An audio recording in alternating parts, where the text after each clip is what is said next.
Assalamualaikum warahmatullahi wabarakatuh. Perkenalkan, nama saya Putri Alfiana Dewi Sudrajat, perwakilan dari kelompok 5, mata kuliah Teori Pengambilan Keputusan dengan dosen pengampu Syifa Pramudita Fadila SST MKM.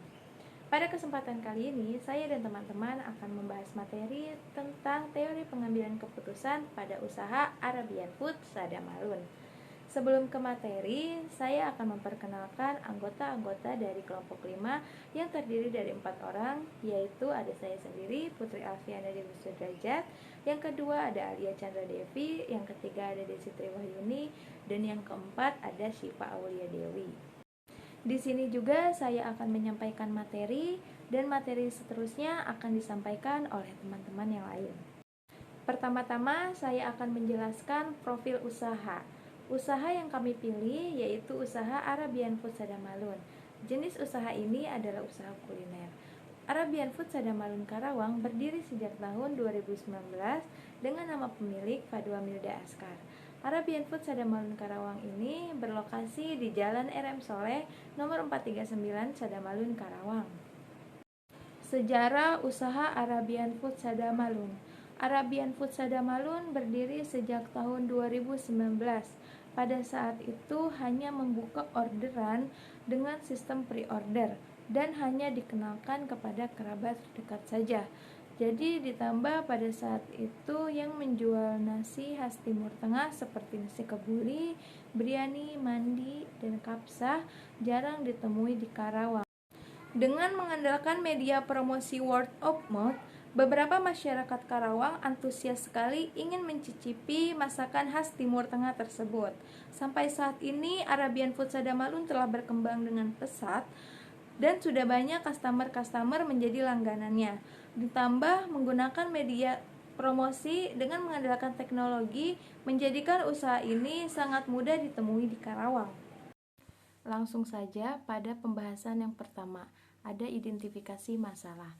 Pengamatan lingkungan pada usaha Arabian Food Sadam Alun. Ada lingkungan internal dan lingkungan eksternal.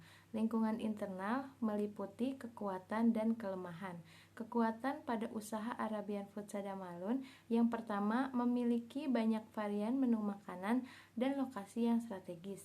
Yang kedua, harga cukup terjangkau dan bahan baku yang berkualitas.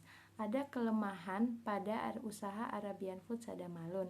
Yang pertama, produk mudah dicontoh dan tidak dapat bertahan lama. Yang kedua, harga tidak stabil karena bahan yang digunakan cukup sulit didapatkan. Selanjutnya, ada pula lingkungan eksternal. Lingkungan eksternal pada Arabian Food Sadam Alun mencakup peluang dan ancaman.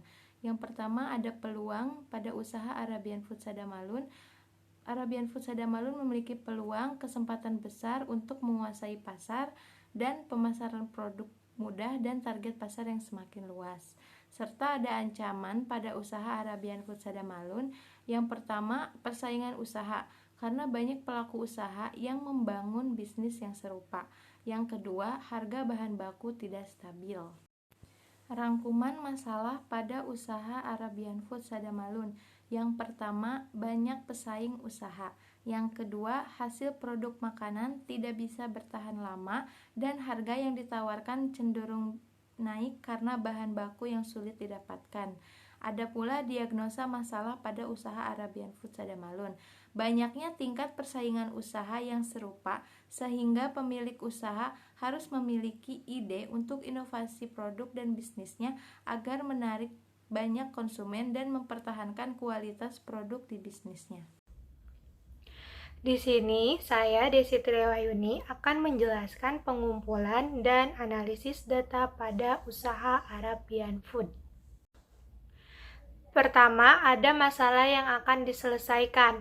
Masalah yang akan diselesaikan pada usaha ini adalah persaingan usaha kuliner yang sangat tajam dan banyaknya persaingan usaha yang serupa.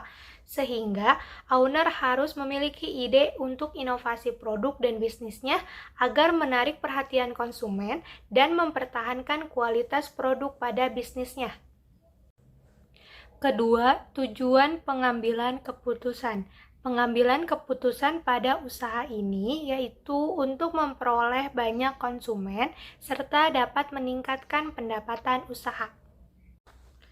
Ketiga, ada kategori pengambilan keputusan. Kategori pengambilan keputusan ini termasuk pada keputusan yang tidak terprogram karena belum pernah dilakukan sebelumnya.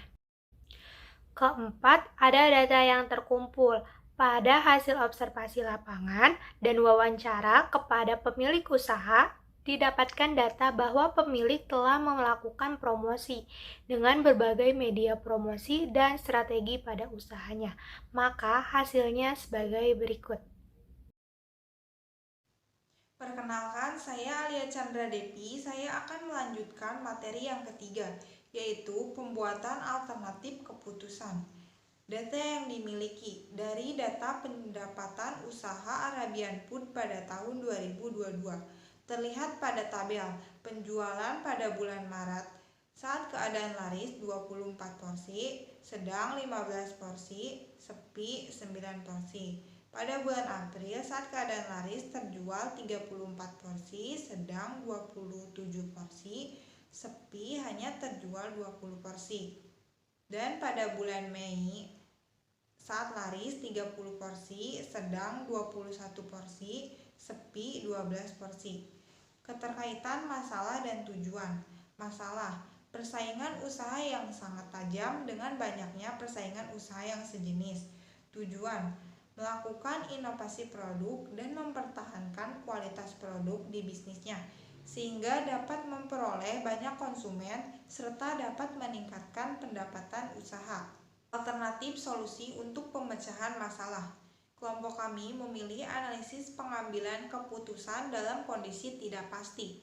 Data yang dimiliki sesuai dengan pengambilan keputusan dalam kondisi tidak pasti. Pengambilan keputusan dalam kondisi tidak pasti tidak memerlukan informasi mengenai probabilitas. Karena kami tidak tahu hari ini restoran akan ramai atau sepi, karena tergantung pada kondisi cuaca, cerah atau tidaknya, pada tanggal awal bulan atau akhir bulan, dan lain sebagainya. Baik, untuk selanjutnya, saya Syifa Aulidewi akan menjelaskan proses pemilihan salah satu alternatif terbaik. Analisis pengambilan keputusan. Data yang kami miliki yaitu data pendapatan pada usaha Arabian Food untuk tahun 2022, nominal dalam jutaan rupiah. Untuk data penjualan ini, kami mengambil pada bulan Maret sampai dengan bulan Mei dengan kategori laris, sedang, dan sepi. Dan untuk kategori alternatif laris pada bulan Maret sebesar 24, pada bulan April sebesar 34, dan pada bulan Mei sebesar 30. Untuk kategori sedang pada bulan Maret sebesar 15, pada bulan April sebesar 27, dan pada bulan Mei sebesar 21. Dan untuk kategori sepi pada bulan Maret sebesar 9, pada bulan April sebesar 20, dan pada bulan Mei sebesar 12. Selanjutnya yang pertama ada perhitungan kriteria maksimaks. Kriteria maksimaks yaitu pengambil keputusan dengan dipilihnya hasil terbesar dari alternatif yang memberikan hasil maksimal. Pada data tersebut kami mengambil pendapatan dengan alternatif terlaris yaitu payoff maksimum pada bulan Maret sebesar 24, pada bulan April sebesar 34, dan pada bulan Mei sebesar 30. Maka berdasarkan kriteria maksimaks, keputusan yang diambil yaitu pada bulan April, karena pada saat itu bertepatan dengan bulan puasa, terjadi peningkatan konsumen, sehingga memberikan hasil yang maksimal yaitu 34 juta. Selanjutnya yaitu kriteria maksimin. Pada kriteria ini yaitu mengambil keputusan dengan hasil maksimal dari alternatif yang memberikan hasil minimal. Pada data tersebut, kami mengambil jumlah pendapatan dengan kategori alternatif sepi, yaitu payoff maksimin pada bulan Maret sebesar 9, pada bulan April sebesar 20, dan pada bulan Mei sebesar 12. Maka berdasarkan kriteria maksimin, keputusan yang diambil yaitu pada saat bulan April, karena pada saat itu memberikan hasil yang maksimal dari hasil yang minimum, yaitu sebesar 20 juta. Selanjutnya itu kriteria Laplace. Pada kriteria ini yaitu mengasumsikan bahwa probabilitas terjadinya berbagai kondisi adalah sama besarnya. Pada data tersebut terdapat 3 alternatif pendapatan yaitu pada bulan Maret, April, dan Mei. Maka probabilitas setiap bulannya adalah 1/3. Penyelesaiannya yaitu dengan menjumlahkan seluruh nilai pendapatan yang telah dikalikan probabilitas lalu mengambil nilai tertimbang yang paling tinggi.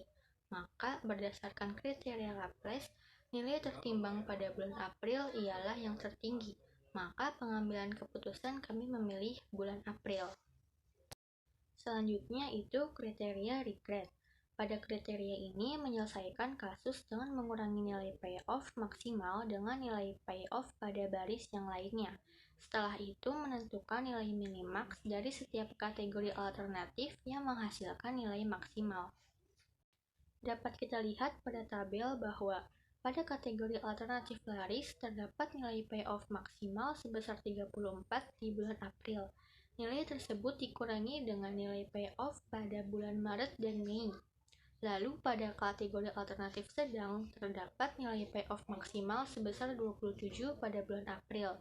Nilai tersebut dikurangi dengan nilai payoff pada bulan Maret dan Mei. Lalu pada kategori alternatif sepi terdapat nilai payoff maksimal sebesar 20 pada bulan April.